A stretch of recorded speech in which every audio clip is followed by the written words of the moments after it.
¿Qué significa diseñar espacios que cuenten historias sin decir una sola palabra?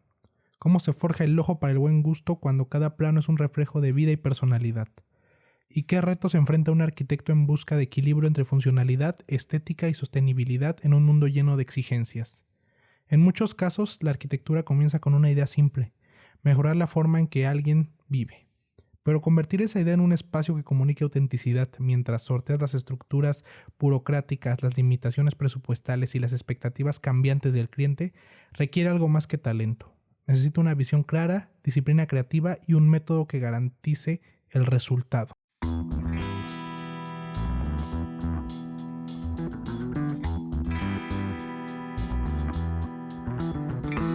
Este es el caso de Jaime Salva, arquitecto nacido en Palma de Mallorca en el seno de una familia dedicada a la construcción y al diseño de interiores.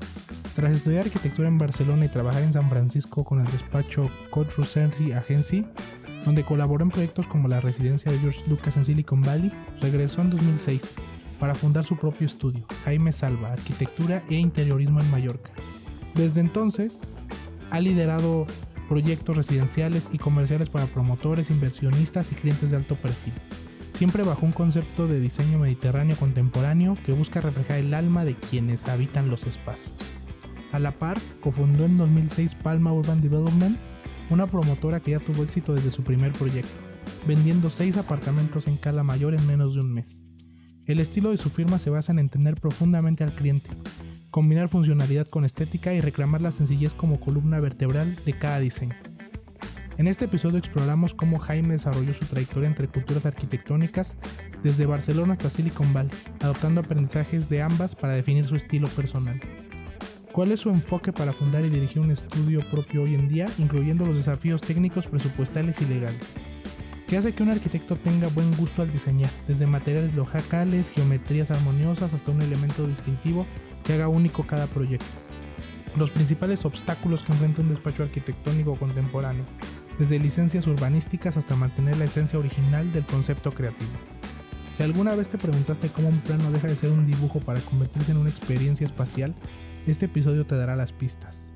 Descubriremos cómo Jaime logra que la arquitectura sea humana, sostenible y profundamente conectada con quienes la viven. Acompáñanos para entender qué hay detrás del estudio del diseño y del buen gusto. Un método claro, para que tus proyectos abren por sí mismos sin perder identidad ni utilidad.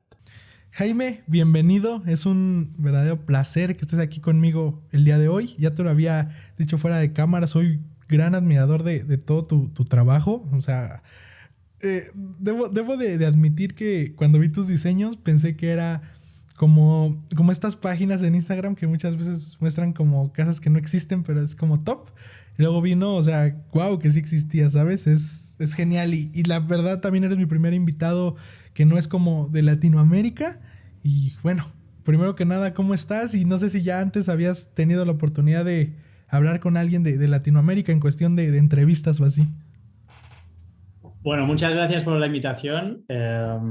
Estoy encantado de estar aquí hablando contigo. Y sí, la verdad es que había tenido alguna experiencia con podcast y recientemente uno de Miami, pero el resto han sido nacionales aquí locales en España, y con lo cual es la primera vez con México y encantado. Increíble, Jaime. Quiero iniciar con un punto que me llama mucho la atención. Vienes de una familia de arquitectos, de una familia que llevaba como una rama en específico, pero quiero que me cuentes tú a partir de qué momento dijiste, creo que diseñar, creo que plasmar cosas en mi cabeza y luego hacerlas es lo mío. No sé si fue un poco cuestión de cuando estamos envueltos en un entorno, pues que le gusta mucho, en este caso la arquitectura, pues no sé si lo adquiriste como de rutina o cuándo te empezó a entrar a ti de verdad el gusto.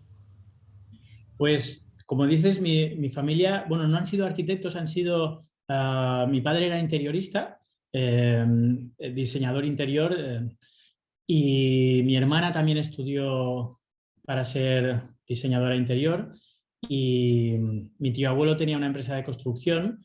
Entonces sí que estaban en el sector, ¿no?, de diseñar y construir casas, edificios, casas principalmente.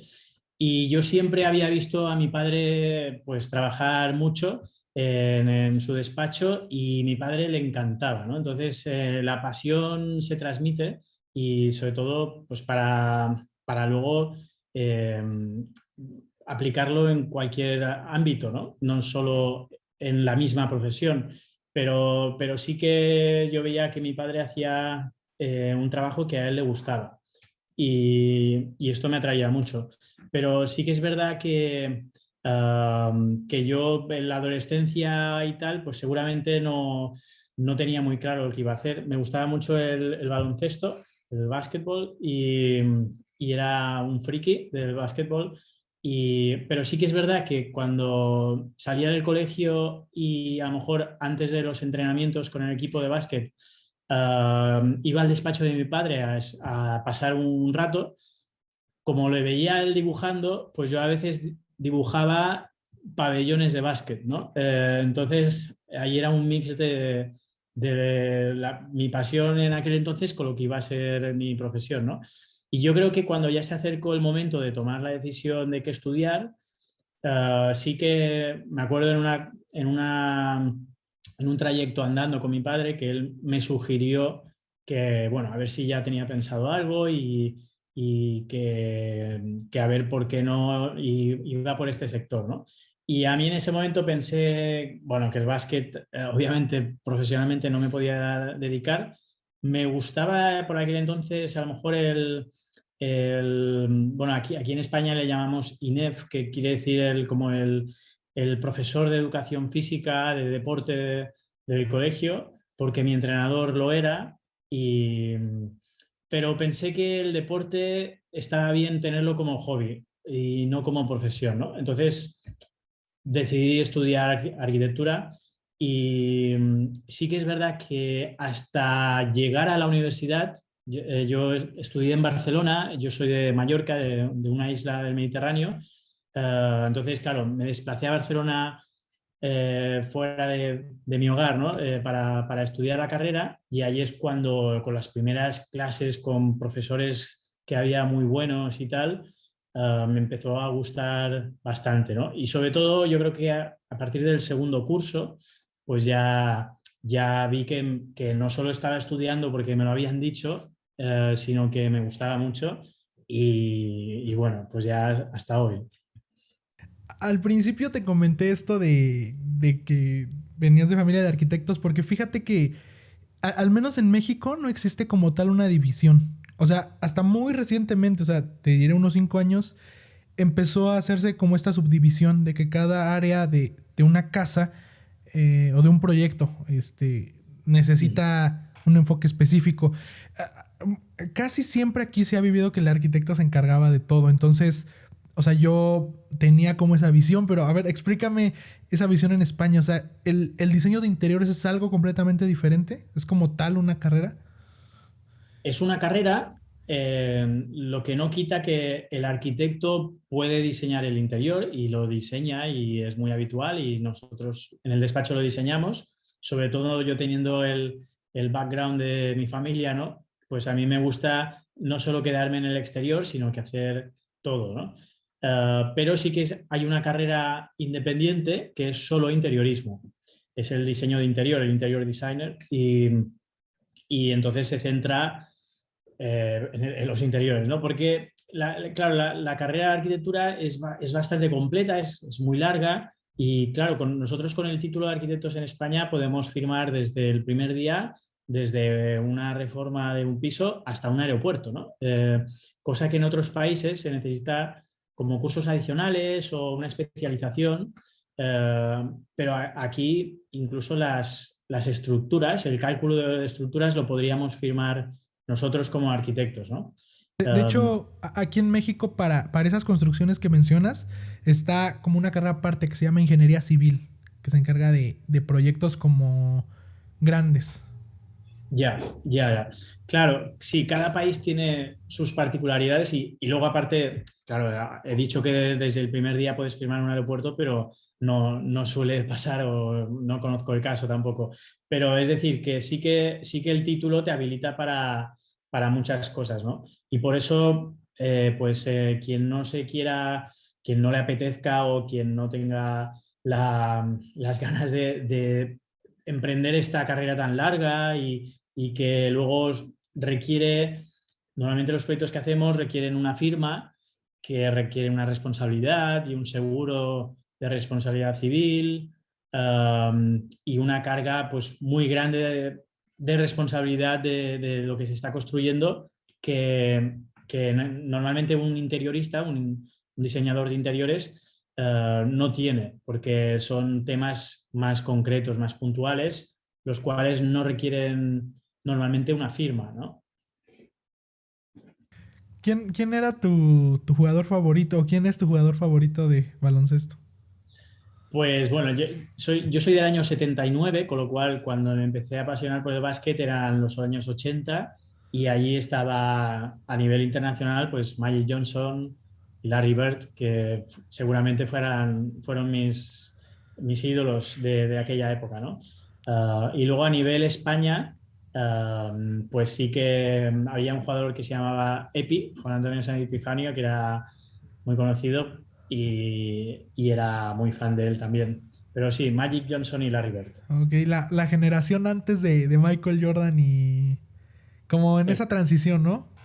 Sí, exacto, sí, sí. Fue una generación para los que les gusta el básquet muy, muy especial, ¿no? Porque la NBA llegó a unos niveles que no había tenido antes de la llegada de estos jugadores y bueno, fue una gran época. Recuerdo que vi un documental que justo en ese momento fue cuando se empezó a llamar el Dream Team a los Estados Unidos. Sí, bueno, sí, claro, el primer Dream Team de selección de Estados Unidos fue precisamente el de Barcelona 92, que fue la primera vez que un equipo nacional estadounidense llevaba a los jugadores profesionales, ¿no? A los de la NBA, porque anteriormente habían sido jugadores universitarios. Y ¿Estuviste en esos partidos? no, no, no, la verdad es que no. Me hubiera gustado. Ok. Ahora que estamos hablando del lugar de vivir, sé que eres de Mallorca y que ahí pues has desenvuelto toda esta red de todo lo que has hecho. Platícame un poco acerca de Mallorca y qué características tiene respecto a otro país, porque creo que en México no es tan conocido este lugar. Mallorca es una isla del mar Mediterráneo, junto con Ibiza, Menorca y Formentera y Cabrera. Es una isla que tiene un tamaño importante por el hecho de ser una isla, con lo cual le hace que sea muy completa. Es decir, tenemos desde las zonas de playa, ¿no? Son muy, muy conocidas, pero también hay zonas de montaña y hay mucha vida cosmopolita realmente y muchas galerías de arte, muchos cines, teatros, es decir, muchísimos buenos restaurantes y es una zona que para vivir es muy interesante, ¿no? De hecho, los extranjeros se han dado cuenta hace tiempo ya y ha pasado de ser un destino turístico a ser un lugar donde la gente quiere venir a vivir, porque además está muy bien conectada mediante aeropuerto principalmente, aunque también en barco, con muchas ciudades importantes principalmente de Europa, ¿no? Entonces alguien que a lo mejor, por ejemplo, un alemán que está trabajando en Alemania y tiene su segunda residencia en Mallorca, pues puede estar un viernes por la mañana trabajando en su oficina, al mediodía coge el vuelo y por la noche está cenando en su casa en Mallorca, ¿no? Y esta fácil conexión aérea hace que sea muy interesante para ellos, porque a lo mejor hay zonas que tienen un paisaje mejor, pero se tarda más en llegar y además estas zonas a lo mejor, estoy hablando de zonas, yo qué sé, el Caribe, Maldivas o lo que sea, pero a lo mejor estas zonas es difícil de llegar y no tienen otras características que completan este lugar, como puede ser pues, una vida social, una cultural, montañas, restaurantes, etcétera, ¿no? Entonces yo creo que Mallorca lo que tiene es una combinación perfecta de un poco de todo, y es lo que hace que, pues esto, muchos inversores particulares y empresas promotoras y tal estén invirtiendo en Mallorca, ¿no? Principalmente para proyectos de vivienda unifamiliar. Claro, o sea, como tú dices, se encuentra creo que en el punto medio porque puede que haya lugares con mejores vistas, pero te tarda 7 horas en llegar, ¿no? Aquí es como Exacto. la mitad. Sí, exacto. Yo creo que el secreto de Mallorca es esto, ¿no? Es la combinación de muchos factores que hace un lugar muy completo. En el inicio platicábamos toda esta familia que estaba como envuelta en esta misma área, tu familia. Y bueno, después te escuché en una entrevista que estabas pues en una firma de arquitectos. O sea, ya tenías como, no como algo seguro, pero ya tenías un lugar como en lo que muchas veces quiere llegar una persona, estar en una firma, ¿no? Y pues aún sabiendo que vienes de una familia que quería que triunfaras en este aspecto, pues te sales, ¿no? O sea, decides, voy a hacer algo por mi cuenta. Platícame cómo fue ese momento y si no sentías que cargabas como con una responsabilidad de tu familia. Claro, por ejemplo, mi hermana cuando acabó la carrera universitaria de diseño de interiores empezó a trabajar con mi padre, ¿no? Y mi madre trabajaba con mi padre también, entonces era una empresa bastante familiar. Um, pero fue por circunstancias. Yo, de hecho, tampoco no lo analicé nunca en detalle, pero sí que es verdad que seguramente la tendencia natural hubiera sido que me hubiera unido, ¿no? Y de hecho hubo algún movimiento para unirse, pero cuando acabé la carrera quise tener una experiencia internacional y me fui a vivir a California, a la ciudad de San Francisco, para trabajar en un despacho allí durante un año, ¿no? Y, y bueno, allí San Francisco, la zona de Silicon Valley, como sabrás, es de zona de emprendedores y tal, y un poco ese espíritu pues se transmite y al volver a España me apetecía montar algo por mi cuenta, ¿no? Al principio lo hice con un socio que estuvimos juntos los 2, 3 primeros años, 3 años más o menos, y además me lo propuso él mientras yo estaba allí, todavía no había vuelto, era un amigo del equipo de básquet precisamente y me propuso, oye, ¿por qué no montamos un despacho juntos, ¿no? De hecho, el despacho se llamó 7.12 Arquitectos y el 7 era el número de su camiseta y el 12 de la mía, ¿no? Entonces era un guiño al equipo de básquet. Eh, y entonces, claro, pues con esta propuesta me apeteció muchísimo y ya al volver hizo que, digamos, que me separase de lo que era la empresa familiar, ¿no? ¿Cómo lo tomaron tus padres? Yo creo que bien, porque tampoco, no recuerdo que me dijeran nada negativo y siempre me han apoyado en todo y estoy seguro que estuvieron súper orgullosos de todos los pasos que iba dando, fueran buenos o malos, o sea, es decir, um, siempre me han apoyado mucho y lo agradezco totalmente. Ahora que tocas ese punto, quiero que me cuentes, ya medio me platicaste, pero de manera más específica. Cuando eras niño, más pequeño, adolescente, ¿qué visión te dieron tus padres del mundo? ¿Cómo veías el mundo a través de ellos?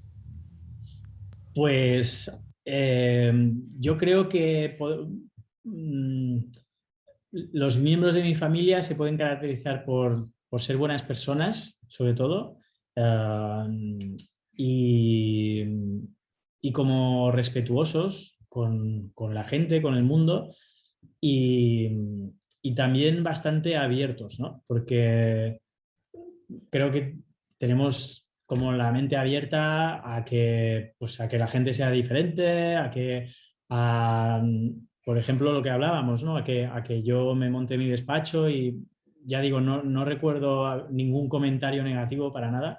Eh, y, y, en fin, o sea, esto sería lo que diría principalmente, ¿no? En fin, o sea, eh, yo creo que somos buenas personas, ¿no? Y esto creo que es muy importante, ¿no? ahorita que tocabas el tema de cuando vas a California, justamente quería que me platicaras un poco de ese tema. Primero que nada, ¿era lo que te esperabas cuando llegaste ahí? ¿De qué cosas te diste cuenta estando allá? Como un poco más específicas. Bueno, Primero que nada, ¿llegaste ya como adaptado como al inglés o fue yo me voy? no, de hecho, claro, lo de la aventura a California fue cuando estaba en la carrera, se convirtió como en un objetivo, ¿no? Si acabo, iré allí, porque era tan dura la carrera que teníamos que tener una recompensa, ¿no? Y la aventura la hice con mi pareja de aquel entonces, y pues se nos convirtió pues como el objetivo de al acabar la carrera trasladarnos allí. Y claro, luego el 11, el 11 de septiembre de los atentados estaba muy reciente, ¿no? Eso era año 2004, 2005, y el tema de la visa para trasladarse allí era complicado, y había que rellenar un montón de documentos y tal. Entonces, lo primero que hice fue desplazarme allí 3 semanas para hacer entrevistas de trabajo, porque yo no conocía a nadie allí, ¿no? Y mi inglés era muy malo. Eh, entonces, envié centenares de emails para solicitar una entrevista de trabajo, y cuando ya tuve 10 me fui allí a hacer las entrevistas. Y era la primera vez que visitaba Estados Unidos y fue una pasada, ¿no? De hecho, recuerdo estar en el avión antes de aterrizar y ver por la ventanilla y pensar, no me quedo un año, me quedaré 10 años, porque ya me gustaba solo lo que veía en la ventanilla, ¿no? Y como Estados Unidos y sobre todo esa zona de California siempre ha sido como algo que hemos visto en las películas y tal, pues cualquier esquina, cualquier paisaje te recuerda algo y es muy interesante. Y también es interesante que California tiene muchas similitudes con Mallorca, por ejemplo, en cuanto al clima, vegetación, tiene cosas que recuerdan, ¿no? Y bueno, pues hice las 10 entrevistas, y la verdad es que me quedé encantado con cómo es la gente allí, ¿no? La gente en San Francisco es una ciudad que históricamente recibe a gente. Cuando salieron las semillas de oro, las pepitas de oro, pues se trasladaron allí a perseguir el sueño americano y se asentaban por barrios, el barrio chino, el japonés, el mexicano, el italiano, el español, etcétera. Y siempre ha sido una ciudad de recibir a gente, una ciudad muy abierta, que ha sido la primera en muchas cosas, ¿no? La primera tiene la comunidad gay más importante del mundo, el barrio chino más grande fuera de Asia, ciudad de emprendedores, las pepitas de oro que se descubrieron allí, ¿no? Y bueno, el movimiento hippie, es una zona espectacular y eso se nota en la gente, ¿no? La gente, no, es raro encontrar gente que ha nacido allí, porque no sé por qué los estadounidenses siempre se cruzan de la costa este a la oeste, y entonces los que viven allí es porque les gusta eso, ¿no? Y a mí me recibieron de una manera espectacular, ¿no? Tanto los mismos jefes que me recibieron para hacer las entrevistas, que me ayudaron totalmente, y yo ahora lo pienso, me pongo en su lugar, con lo ocupados que debían estar atendiendo a un niñato que venía de España sin hablar bien en el idioma, etcétera, pues me ayudaron muchísimo.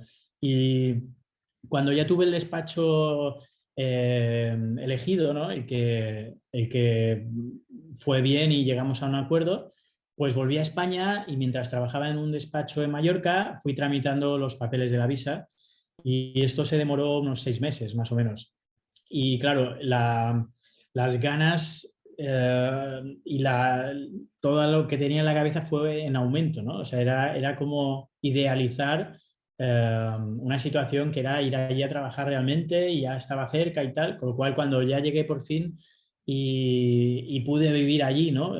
Vivir, buscar casa, comprarme un coche, buscar un equipo de básquet, buscar un gimnasio, buscar no sé qué, pues la verdad es que fue una experiencia espectacular. Y además se unían allí tanto la arquitectura como el baloncesto, o sea, ahí NBA y música, que también soy apasionado de la música y allí me apunté a clases de guitarra y vi muchos conciertos, etcétera. Con lo cual, bueno, pues el año espectacular. Y después, o sea, pero lo que ya no me quedó claro, ¿por qué un año? O sea, ¿será como lo de tu escuela? No, el año fue porque la visa realmente era de 18 meses. Ok. Eh, y yo ya había previsto un año. Y bueno, por circunstancias familiares, pues tenía que ser un año, ¿no? Cuando dije que me iba, que ya se sabía porque mi contrato era de un año, tuve la oportunidad de alargar el contrato. Incluso el despacho había montado una sede en la ciudad de Nueva York y podría haber tenido la oportunidad de irme allí, cosa que me hubiera interesado bastante para completar la experiencia. Pero bueno, tenía cosas que hacer en España, digamos, y finalicé. Seguramente si no hubiera vuelto en ese momento, quién sabe, pero a lo mejor seguiría allí ahora, no lo sé, porque allí la verdad es que se vive muy bien. Aquí también, ¿eh? Pero ahí se vive muy bien y bueno, pues la vida va, va poniendo los caminos, ¿no? ¿Piensas o te gustaría en algún momento regresar? Como a quedarte otra temporada a vivir. Me gustaría, lo que pasa es que es muy complicado ya, porque una vez empiezas la carrera profesional, cortarla de golpe es casi imposible, porque un proyecto dura 3, 4, 5 años, pero cuando lo acabas ha empezado otro y otro y otro, y, y sería muy complicado poderme cambiar de lugar de residencia ahora mismo, con todo lo que tengo en marcha ahora aquí. Pero sí, me encantaría tanto allí como a otro destino. O sea, yo creo que vivir un año en otro sitio aporta muchísimo, sea donde sea. También quería tocar, ahorita mencionabas mucho del background de San Francisco de Silicon Valley. Quería preguntarte, ¿leíste el libro de Crear o Morir? ¿Lo has leído? No, Bueno, pues haz de cuenta que literalmente ese libro explica por qué en Silicon Valley nacen Mark Zuckerberg, Steve Jobs, por qué todas las más grandes mentes salen de ahí muchas veces, los más grandes inventos. O sea, y te lo juro, Jaime, o sea, todo lo que me contaste es lo que explica ese libro. O sea, explica o sea, que a Silicon Valley o a San Francisco es donde llegan muchas personas que literal creo que el índice de población de verdad que son estadounidenses ahí es mínimo. O sea, como que muchos prefieren irse, como que es un lugar de encuentro como para que nazcan las ideas. O sea, es muy abierto. Que comenta que en todos los lugares de Silicon Valley, cerca de las grandes empresas, todos te juntan, te puedes encontrar un gran programador, te ayuda. O sea, es como un claro. efecto cadena. O sea, literal como lo contaste. Sí, es que yo creo que para sacar el máximo potencial de una persona, eh, tiene que salir fuera, ¿no? Bueno, lo que está muy de moda decir de la zona de confort, ¿no? Pero es que es así. O sea, la zona de confort que se nombra tanto ahora, um, eh, cambiando de residencia, ya se consigue, ¿no? Porque llegas a un lugar nuevo y tienes que dar lo mejor de ti para adaptarte. Eh, y este lado tuyo genera nuevas conexiones, en donde las otras conexiones también están dando lo mejor de sí mismas y te abre la mente, no sé, yo creo que es muy importante salir de casa siempre, ¿no? Y si es para montar un negocio o lo que sea, pues bueno, a lo mejor no montar el negocio fuera, pero sí que haber tenido la experiencia para saber qué negocio quieres montar en tu lugar cuando vuelvas, ¿no? También mencionabas mucho esto de que, o sea, tú misma admites que tu inglés no era bueno. que Sí. ibas y tratabas. Muchas veces y sobre todo ahorita en la actualidad me ha tocado, no te voy a decir que soy un experto en inglés, pero más o menos he trabajado mucho porque creo que es un idioma que, pues queramos bien o mal, se lo puedes ocupar en muchos países. Pero he notado que muchas veces nos da miedo hacer una entrevista y eso que ahora son virtuales, o sea, no estamos hablando nada de lo tuyo, que viajaste literal del otro lado del mundo. O sea, no aceptamos oportunidades muchas veces por el idioma, de que, ay, no, o sea, no soy bueno hablando inglés, o tal vez te defiendes, eres más o menos, pero no te animas. ¿Cómo, o sea, tú qué onda? O sea, tú mismo admitiste no soy bueno, pero voy a intentarlo, o qué pasaba por tu mente? Quiero entender, para que muchas veces nos animemos a intentar las cosas. Claro, yo es que en ese momento tenía un pensamiento y es que la carrera universitaria que había durado, bueno, pues son 5 cursos más el proyecto final de carrera, al final, entre una cosa y otra había estado 7 años en Barcelona, ¿no? Y es una carrera que no es que sea muy difícil intelectualmente, pero es muy dura, ¿no? Requiere mucho sacrificio. Y claro, cuando vas por el curso tercero, cuarto y tal, idealizas el fin y tienes que pasar un camino para llegar a él, con lo cual no puede ser que una asignatura te vaya mal porque tienes que aprobarla, no puede ser que te lleves mal con un profesor porque te tiene que aprobar él, ¿no? Y entonces, cuando acabé la carrera, yo tenía una sensación de libertad absoluta, ¿no? Porque decía, bueno, ahora ya está, ahora me lanzo al mundo laboral y si me va mal una cosa, voy a otra, ¿no? Pero no dependo de que un posible cliente o un posible jefe me tenga que dar su aprobación para que yo continúe desarrollando mi vida, ¿no? Sin embargo, en la universidad sí. En la universidad si te atascabas con algo, no conseguías el final, ¿no? Y eso me hizo perder el miedo a cualquier cosa, ¿no? Y además, como estaba tan lejos de mi casa, si me iba mal, bueno, nadie se iba a enterar, ¿no? Y entonces, la verdad es que fui allí sin ningún miedo. Y además se daba la circunstancia de que en este país, en ese país, Estados Unidos en general, y sobre todo en esa zona, la gente tiene una mente muy abierta y nadie me cuestionó mi nivel de inglés, ni me hizo ningún comentario, ni yo me vi cuestionado por ello, ¿no? Con lo cual, nada, no tenía ningún miedo a nada en esa época.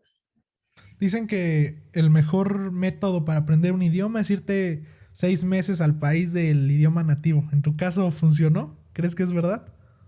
Hombre, a ver, mi inglés actual para nada es perfecto, ni mucho menos, pero sí que es verdad que yo diría que el 70-80% de mis clientes actuales, mi comunicación con ellos es en inglés. Porque estamos en una zona de Mallorca donde vienen extranjeros a invertir, ¿no?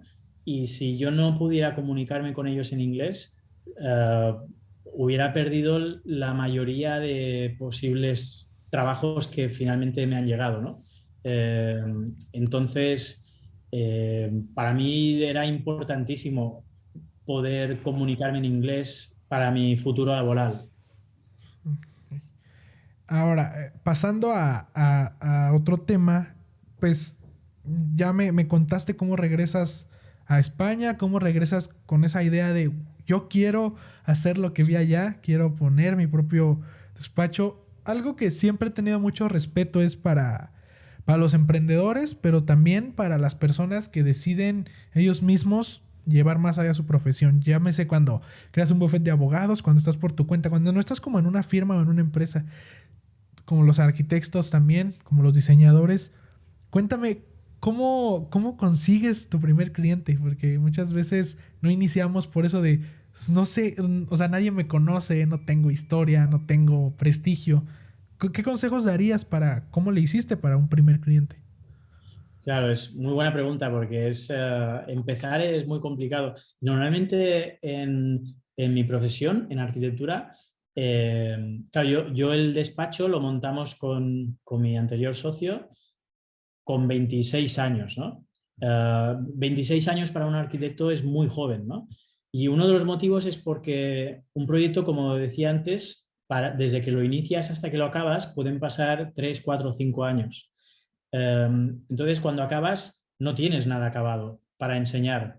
Eh, Al contrario, a lo mejor de otras profesiones que tú puedes incluso inventarte tu portfolio, ¿no? Inventarte me refiero, por ejemplo, un diseñador gráfico, aunque no tenga un cliente, él puede inventarse el cliente y hacer un trabajo para poderlo poner en su book, ¿no?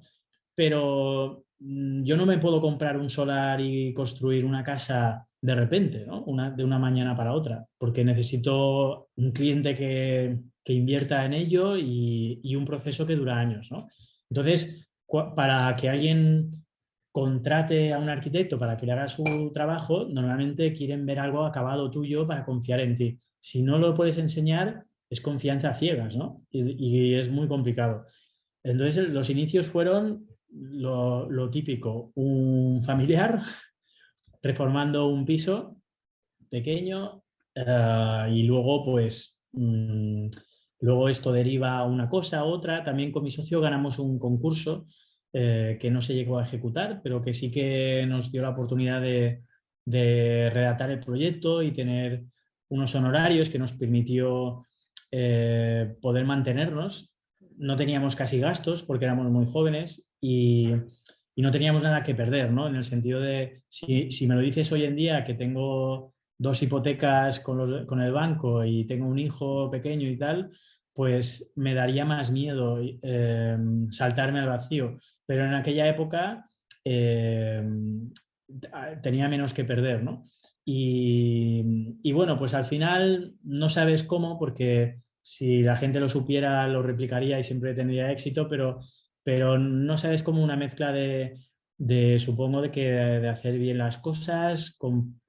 También creo que es muy importante eh, enseñar las cosas que haces, porque es la única manera que cuando alguien necesite un arquitecto, pues lo relacione contigo y te llame, ¿no? Eh, podría ser, Alguien podría ser el mejor arquitecto del mundo, pero si no lo conoce nadie, nadie le va a encargar nada, ¿no? Entonces es una mezcla entre, eh, yo creo que es una mezcla entre talento, porque lo que haces lo tienes que hacer más o menos bien para que te vaya bien. Luego, pasión, porque hace falta tanto esfuerzo y tanto sacrificio y recibir tantos palos y volverte a levantar y proyectos que al final no han salido, discusiones con clientes, colaboradores en obra, problemas, etcétera, que si no te encanta lo que haces, no vas a aguantar mucho tiempo, ¿no? Porque van habiendo muchas dificultades, ¿no?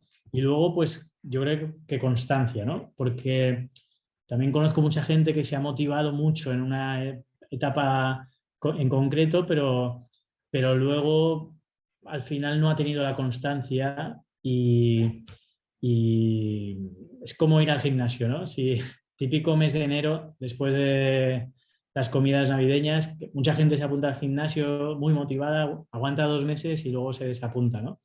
Entonces el que gana realmente es el que ha llegado al enero siguiente y ha estado allí entrenando periódicamente cada semana, días que llueve, días que no llueve, días de sol, días que hay pereza, días que te duele la barriga, que te duele la cabeza, que tus amigos han quedado. Bueno, pues si sigues entrenando, al final es muy visual un ejercicio físico porque se nota enseguida desde fuera, ¿no? Pues yo creo que con esto es exactamente lo mismo, lo que pasa es que es más difícil verlo. Y sobre todo mencionas un punto muy importante, el tema de que puedes ser el mejor en lo que sea, pero si no te conocen, pues no vas a llegar lejos. Y pues suena duro, ¿sabes? Pero es la verdad, o sea, muchas veces no sabemos cuántos artistas, cuántos genios nunca conocimos por el hecho de que pues no se daban a conocer, no, el mundo no los podía ver. Y me parece muy interesante porque creo que es algo que, no sé si inconscientemente o a propósito, porque ya lo tocaste, pero de que estás, por ejemplo, creo que la arquitectura y el derecho, que es el ámbito donde conozco más, sobre todo aquí en México, era muy conservador con el hecho de no darse a conocer en redes, de no platicar, por ejemplo, lo que estamos haciendo aquí, como que era, no sé, como que se guardaban mucho. ¿Esto tú lo hiciste a propósito de quiero enseñar lo que hago en redes?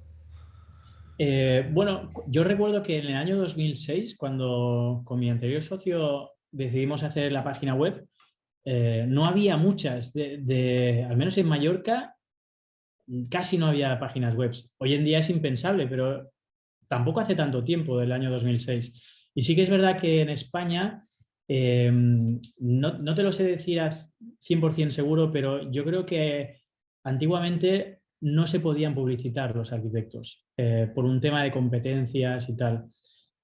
Y sí, culturalmente a veces está mal visto, ¿no? Parece que si un arquitecto se publicita es porque es malo y lo necesita Exacto. publicitar.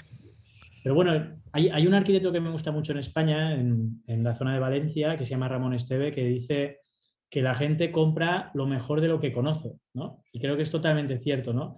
Es decir, no es que publicitándote ya tengas el éxito asegurado, ni mucho menos, pero si no te publicitas, no te conocen y no van a llegar a ti. Entonces la gente al final, sobre todo cuando hablamos de un arquitecto, ¿no? Que la gente cuando busca un arquitecto es porque va a hacer una inversión importante y no se va a contentar con encontrar a uno.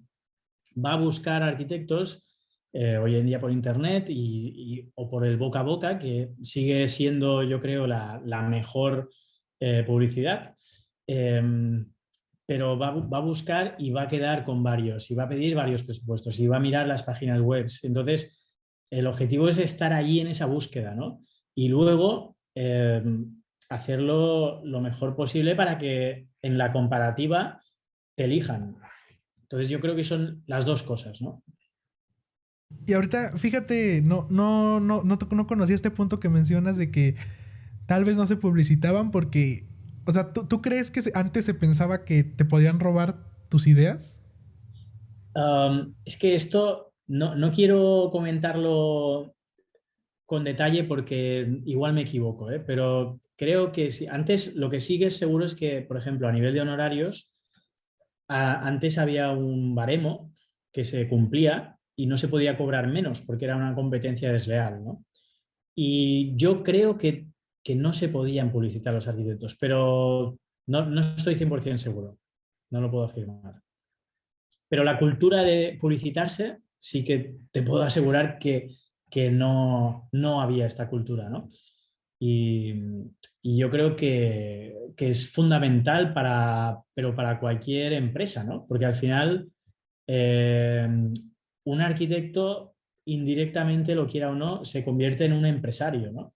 Cosa que también es algo que hay muchos arquitectos que cuando oyen la palabra empresario se asustan y parece que el que dice la palabra empresario es porque es mal arquitecto, que no es creativo, simplemente es una persona con un traje que habla de números y finanzas, pero es que al final un despacho de arquitectura eh, pues tiene que contratar a gente, tiene gastos, tiene un local, eh, tiene ordenadores, tiene facturas, etcétera, y con lo cual se convierte en un empresario, se quiera o no. Ahorita que tocas el tema del creativo, sobre todo en México y no sé si en Mallorca, en España, se maneje como este cliché que para ser arquitecto, que para ser diseñador tienes que tener buen gusto, buen ojo, se quiere decir muchas veces. ¿Crees que eso es verdad? O sea, ¿crees que una persona que no nace con este buen gusto, buen ojo, puede llegar a crear buenos diseños? Hombre, lo tiene más complicado porque arquitectura es una profesión muy completa, ¿no? Y de hecho, además, tiene muchas salidas. Hay salidas profesionales que no requieren buen gusto, porque tú puedes ser un perito, que no sé si en México se dice la misma palabra, un perito que asiste en un caso judicial para examinar, por ejemplo, las humedades de una casa, ¿no? Allí, pues, lo hacen arquitectos y no requiere buen gusto.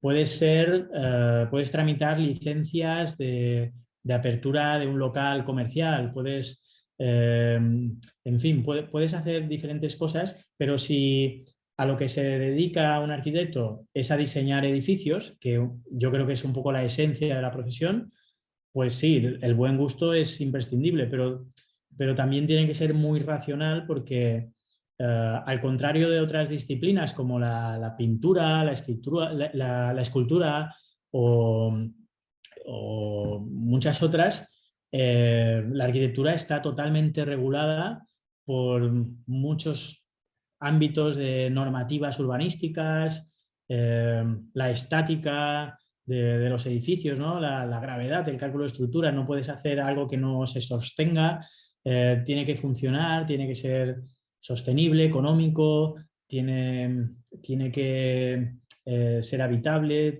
en fin, tiene que cumplir una cantidad de circunstancias muy grande y para ello se tiene que ser muy racional y muy práctico y analítico, pero a la vez el buen diseño, el buen edificio es el que ha cumplido todo eso, pero casi pasa desapercibido y en lo que te fijas es en el diseño del resultado, ¿no?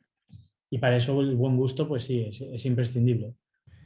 ¿Y tú cómo lidias con mantener tu toque, tu esencia, tu gusto, tu buen ojo, pero a la vez pues diseñar lo que un cliente te pide? ¿Tú cómo manejas eso? Porque se me hace súper interesante. ¿Te vas un 50-50? ¿Cómo? Claro, es muy buena pregunta porque al final yo creo que la arquitectura no tiene que ser arbitraria, o sea, el resultado final no es arbitrario. Eh, tiene que ser una consecuencia de muchísimas cosas, ¿no? Hablaba antes de la normativa urbanística, que te limita el número de alturas, los metros cuadrados que puedes construir, a qué nivel puede estar el edificio, etcétera, y muchísimas cosas más, ¿no? Luego está el cliente, que el cliente pues te pide lo que él quiere, ¿no? Y al final la arquitectura es un servicio.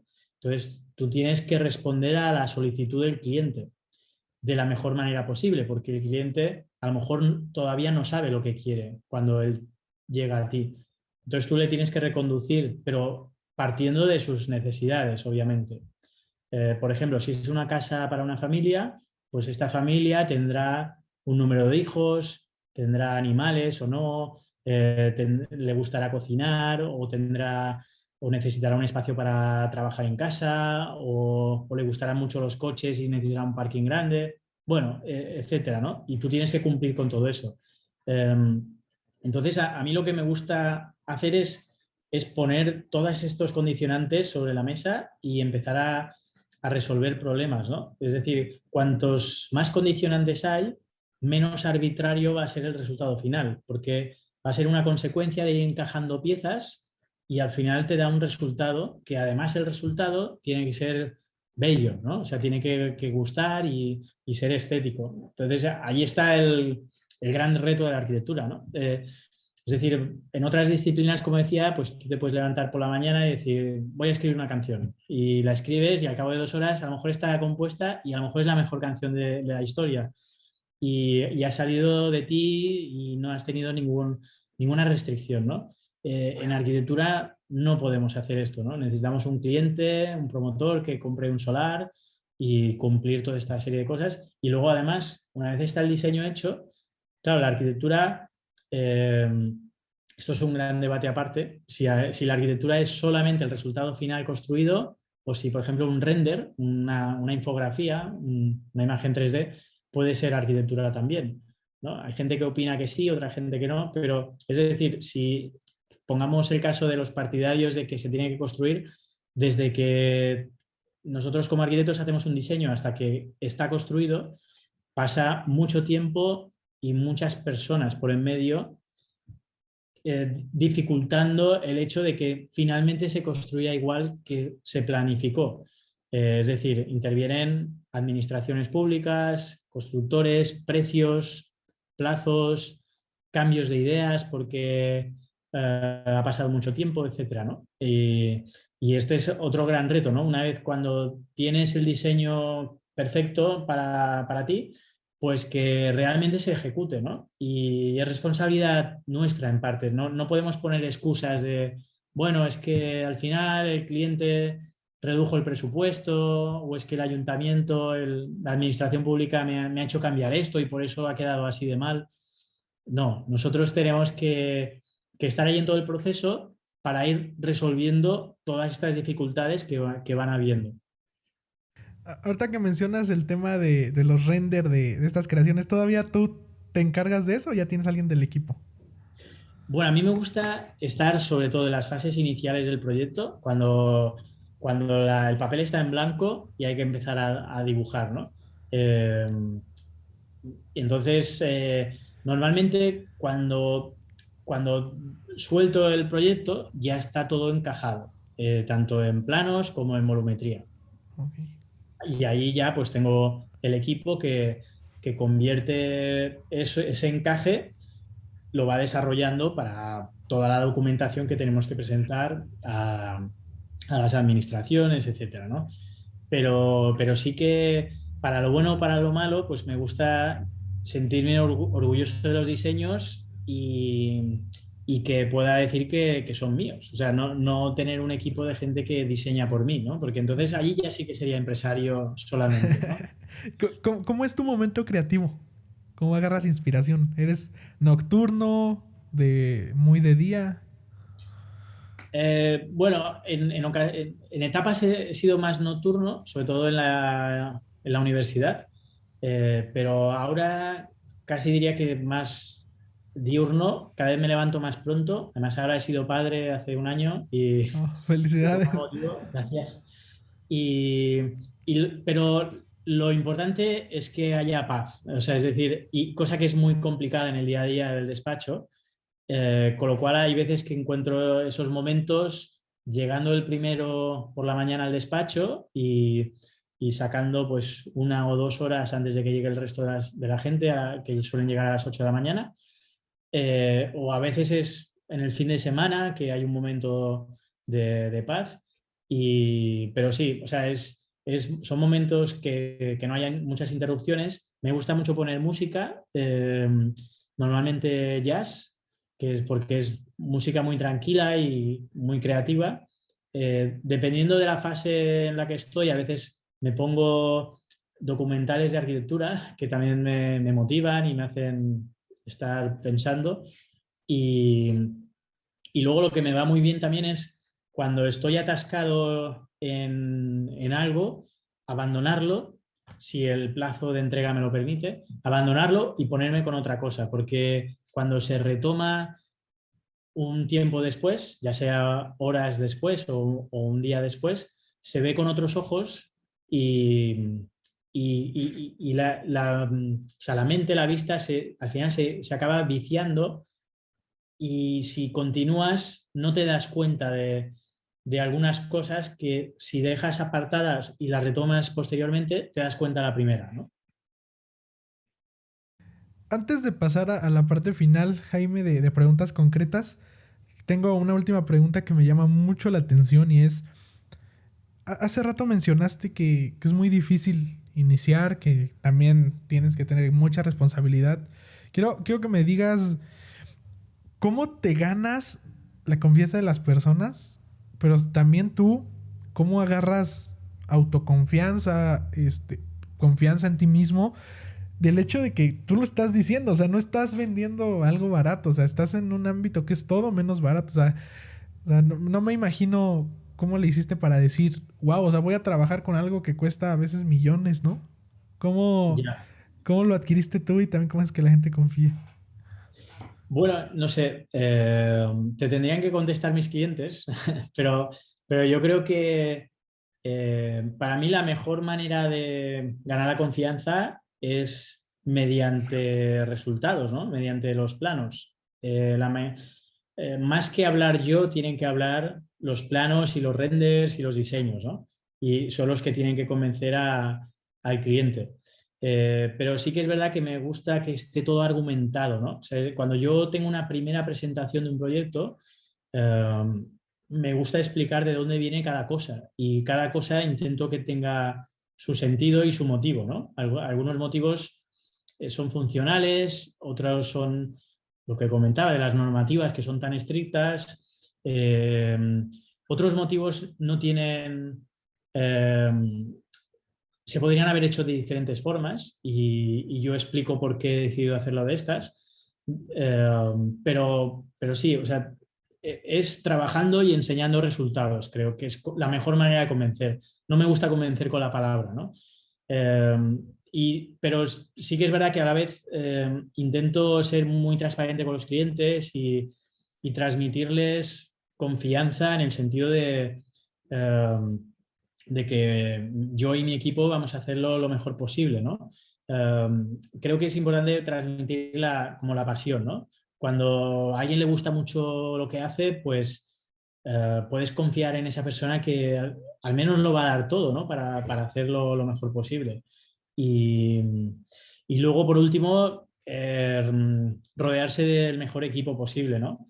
Eh, o sea, hay que contratar o colaborar con los mejores profesionales que pueda haber.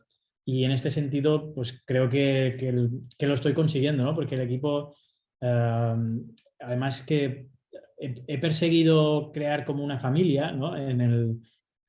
Rodearme de gente con la que esté muy a gusto y que sea fácil trabajar y que sea una alegría llegar al despacho y estar con ellos y comer juntos y hacer eventos, etcétera. Y tanto con el equipo interno que hay en el despacho como con los colaboradores externos, ¿no? que coincidimos en los mismos proyectos e incluso con los clientes, ¿no? Que hay, a día de hoy hay muchos clientes que son clientes habituales porque son promotores y que considero amigos, ¿no? Entonces, creo que esto es una pasada, ¿no? Perfecto, Jaime. Voy a pasar a la parte final, que son preguntas concretas. Puedes contestar lo que quieras, igual puedes también, o sea, puedes contar lo que quieras, ¿va? Vale. ¿Cuál es tu compra de 100 euros o menos que ha impactado positivamente en tu vida en los últimos 6 meses? Wow. Ah, pues, wow. Mm, bueno, mira, voy a decir algo que casi se escapa de lo profesional, pero me compré un libro que escribió el batería de mi grupo favorito. La batería se llama Steve Gorman y el grupo Black Crowes y contaba la vida del grupo. Y la verdad es que he disfrutado leyéndolo y me ha hecho desconectar de los problemas del despacho, cosa que estoy seguro que ha repercutido positivamente. Serie, película o libro, no que recomiendes, sino que de verdad disfrutes. Um, vale, pues bueno, a ver, voy a decir uno que es un tópico también de emprendedores y tal, pero es que creo que está muy bien. Y es la semana laboral de 4 horas de Tim Ferriss. Porque es un libro que creo que es muy importante, ¿no? Creo que marca un antes y un después en el mundo de los negocios incluso, ¿no?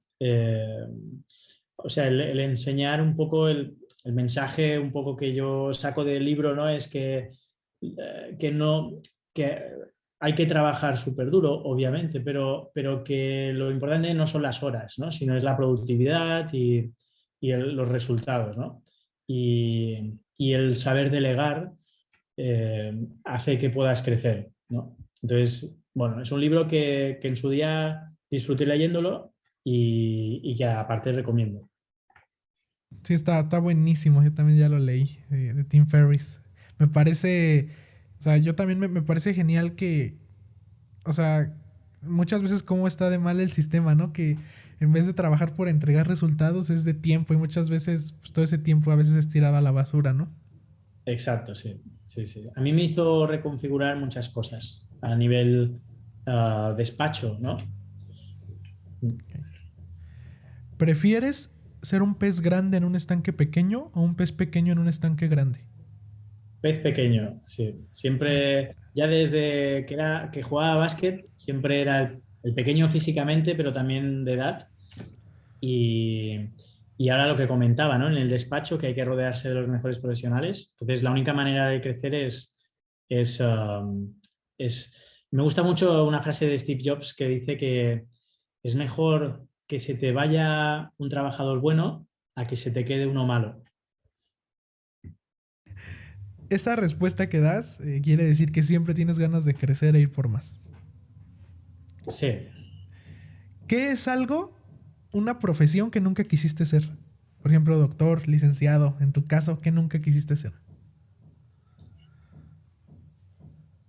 Bueno, cualquier profesión en la que estés mirando el reloj para a ver cuándo te tienes que ir, ¿no? Lo que me encanta de mi profesión es que a veces llega la hora de irse y digo, ostras, mierda, me quedaría más, ¿no? Y, y cuando pasa lo contrario, sería lo que querría evitar, sea la profesión que sea. Cosa que se te da peor que el 99% de las personas en el mundo. Que dices, soy el peor haciendo esto. Wow. Pues, bueno, no sé, ahora me viene a la cabeza a veces como, como tener una conversación eh, complicada con alguien, ¿no? Cuando hay un problema con alguien y tengo que sacar el tema, pues me cuesta mucho. Si se escribiera un libro autobiográfico de tu vida, ¿qué título le pondrías? Eh, wow. Pues, mm, bueno, no sé, ahora me viene a la cabeza una frase conocida, pero que últimamente está poniendo en conocimiento el jugador de básquet español Ricky Rubio, never too high, never too low. Buena frase, ¿eh? Sí. ¿Cuál es el peor consejo que te han dado? Mm, cualquier consejo que venga de alguien que, que no sea experto en aquello que da consejos. ¿Qué es aquello que aún no has hecho y tienes muchas ganas de hacer? ¿Qué te detiene? Bueno, pues mm, ah, quizá a veces el trabajar menos es algo que me permitiría pues tener otro tipo de experiencias, ¿no? Porque al final se acumulan muchos años seguidos de mucha intensidad laboral y, y, bueno, como comentaba yo, toco la guitarra en un grupo de música, hacemos covers de rock and roll y me encantaría poder dedicar más tiempo a la música, al grupo de música. ¿Crees que es posible vivir una vida plena sin decir jamás una mentira? Una vida plena, perdona, ¿puedes repetir? Sin decir jamás una mentira. Mm, supongo que sería posible, pero las mentiras, bueno, cuando son piadosas, pueden tener su excusa. Eh, deberían ser como máximo piadosas las mentiras. Cuando te sientes abrumado, desconcentrado o has perdido el enfoque temporalmente, ¿qué haces? ¿Cómo recargas pilas? Quedando con amigos, eh, viajando o, o tocando con mi grupo de música. ¿Industria o sector que crees que está muriendo? Pues eh, bueno, todos los sectores que la tecnología los está ganando, ¿no? Pero sí que es verdad que luego hay una profesión que creo que va a ser que va a tener, va a caer un poco y es la de los notarios. No sé si existe la misma profesión en México, se llama así, Eh, los notarios a día de hoy siempre he pensado que siguen en un pedestal, pero hoy en día con la firma digital y todo esto, bueno, tendrán su importancia, pero cada vez menos, ¿no? Sí, de hecho, aquí en México es como el máximo regalo que te pueden otorgar y es como top. Y siento que eso debería de cambiar porque ahora ya una persona puede hacer todo de manera electrónica. Exacto, sí. ¿Cuál es tu sueño o pesadilla recurrente? Eh, bueno, mi sueño supongo que es ser libre, ¿no? Estar en paz, ser libre. Ser libre implica muchas cosas.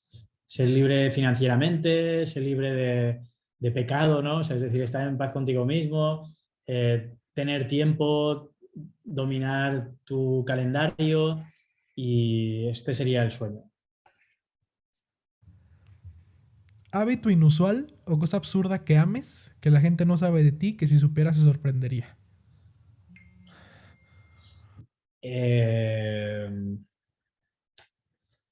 bueno, no sé si es inusual o no, pero me gusta llegar al despacho el primero y llegar muy pronto, ¿no? Para ello implica levantarse muy pronto y empezar el día. O sea, la verdad es que duermo pocas horas, ¿no? Y poner el despertador muy pronto. Ahora, este último año, como decía, con el bebé en casa ha cambiado un poco la dinámica, pero en general diría esto. ¿Cuándo fue la última vez que te sentiste súper motivado o súper orgulloso? Y ya sea en lo personal, en lo familiar, en tus proyectos, ¿y qué sucedió? Bueno, en lo familiar, desde luego el nacimiento de mi hijo, ¿no? Por mucho que te lo expliquen, el momento en el que te lo ponen en brazos, pues es espectacular, ¿no? Y luego el momento se repite cada día cuando lo coges, ¿no? Eh, Esto en lo personal y en lo profesional, pues bueno, la verdad es que cuando después de un proyecto que ha durado mucho tiempo, el cliente, en este caso si es una vivienda, una casa, ¿no? Pues el cliente entra a vivir y está contento y te da las gracias, ese momento también compensa todo lo demás, ¿no? Y es muy bonito y bueno, se va repitiendo a menudo y eso me hace estar muy orgulloso. Y vamos con la última pregunta, Jaime. Antes que nada, de verdad, muchas gracias. Eres una persona increíble, me encantó todo lo que me contaste. Si de por sí ya era fan, ahora soy más, entonces muchas gracias. Gracias a ti. Pasamos a la última pregunta y es, sin usar tu nombre, tus logros, tu profesión, tus proyectos, ¿cómo te describirías a ti mismo si tuvieras que escribir sobre ti? Eh, bueno, una persona muy normal que intenta superarse a sí mismo, ¿no? Sin compararse con otros. Ahí está, Jaime. Ay, muchas gracias. ¿Cómo te sentiste? Muy bien, pues muy bien, me ha encantado, la verdad. O sea, había hecho otros podcasts y tal, pero te puedo decir que con este me he sentido súper a gusto y las preguntas y tal me han encantado porque era desde un punto de vista muy general, ¿no? O sea, no solo arquitectura, no solo personas, sino muy bien. Enhorabuena, la verdad.